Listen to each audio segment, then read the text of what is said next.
Hi everyone, today we're going to be taking a look at my 2020 predictions for the states of Iowa and for the state of Maine. So we'll be going through one by one each of these states, looking at the presidential race, the Senate race, and the House races in all of these states, Iowa and Maine, going through my 2020 predictions. So let's start off in the state of Iowa. So, firstly, the presidency. Right now, if we take a look at the average of polls, this from Real Clear Politics, we can see the latest poll here, Trump up 2% on Joe Biden, 48-46. That's pretty good for Trump, as it's if Trump was up 2 and it was like 36-34, that would not be as reliable because there's still a lot of undecided voters. But now a lot of people seem to have decided on either of these individuals. Oh, whoops, sorry about that. And then Trump right now, RCP average of 48.3, Joe Biden at 43.7. So Trump up 4.6. That's a pretty good lead. I mean, it's not amazing, but I think that it's pretty safe to assume Trump's going to carry Iowa. I mean, he won it in 2016. He's most likely going to win it again in 2020. Biden did very poorly in the Iowa Democratic primary. So, yeah, that's another factor to take into consideration. Moving on to the Senate race in Iowa right now, Joni Ernst versus Theresa Greenfield. This one, people are saying, Ernst is a big favorite. I'm not sure. I think it could be quite close.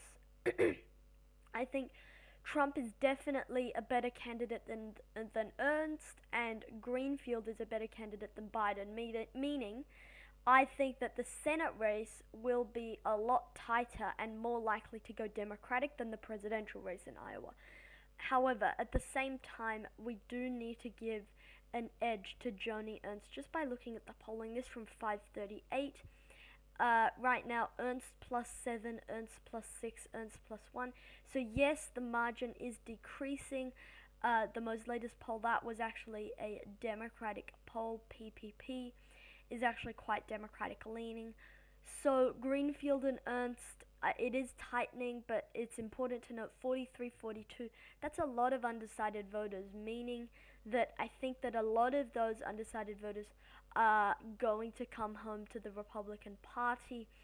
And at the end of the day, I do think that this one's going to be closer. I would say, Theresa Greenfield might be an underdog candidate. She might be someone who people say, oh, she doesn't have a chance. I think she really does, but I do need to give an edge to Joni Ernst. That's a terrible picture of her, actually.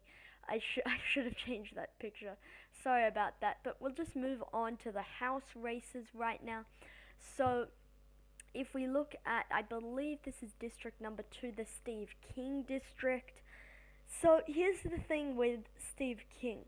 In 2018, after all of the scandals that's followed him around 2018, 2019, if this was a 2018 style election year, midterm without Trump on the ballot, I would have a clean sweep for the Democrats. I would see, what's his name, J.D. Scholten or someone. I would have seen him taking over from King.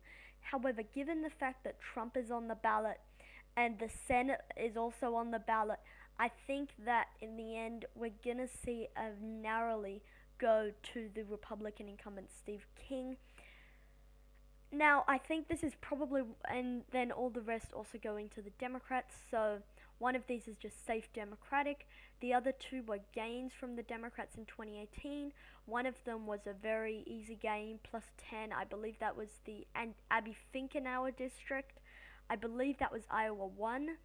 And then Iowa 2 is the safe Democratic district. Iowa 3, this one, Iowa 3, Cindy Axne, I think. I don't know how to say her last name properly, but that candidate, she won by a few points. I think it's going to be tight, but given it's Iowa, I think that she's going to hang on. And then District 4, the Steve King district. I think these two are probably going to be quite close, but I see them splitting down the middle there. One for the Democrats, one for the Republicans. So moving on from Iowa and into Maine, We've got a competitive Senate race. I'm going to talk quite a bit about that actually. But firstly, moving into the presidency right now, if we take a look in Maine right now, Biden +8, Biden +12, Biden +10. It's worth noting this is the at-large Maine, not the first or the second district. This is at-large Maine. So Biden looks like he's going to hold on to that. So yes, I will definitely give the edge to the former vice president to carry at-large Maine, and definitely in the first congressional district.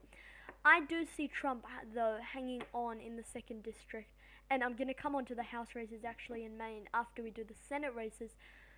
But it's going to be interesting to see that second district in Maine, if the presidency and the House, if they, split ways, if one of them goes Democratic, one of them goes Republican. I would say if one of them does go Democrat and the other Republican, it's most likely going to be the incumbent Democrat in the House. I don't think it's likely Biden's going to pick that up in the second congressional district, just like Trump can't pick up the first district. But moving on, overall, what's going on with my... okay, I'll be right back, hang on. Oh, there we go. Okay, I'm sorry about that, my laptop glitched.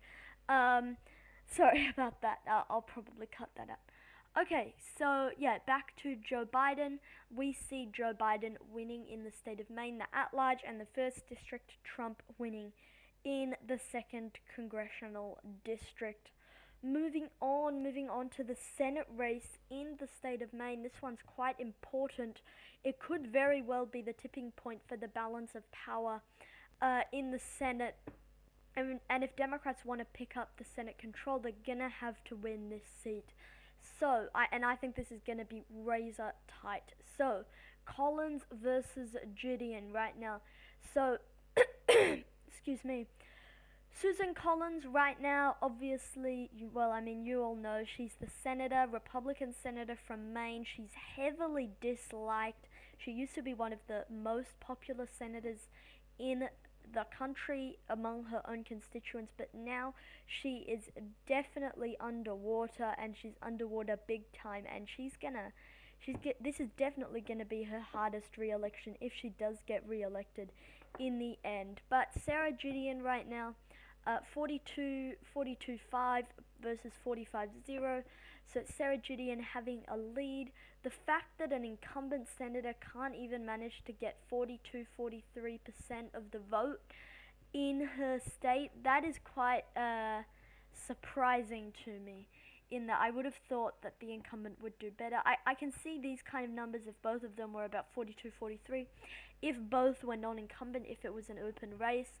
But it's surprising that even this far out, Collins is already losing in the polls. And the thing is, if you're, an incumbent, you're normally leading in the polls earlier, and then the race tightens by election day, and then, it's a coin flip whether you win or lose.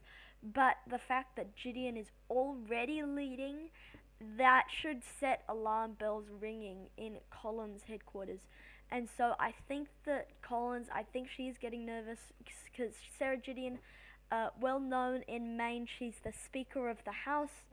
So, a bit like if Nancy Pelosi wanted to run for the president, obviously not nearly as unpopular as Pelosi.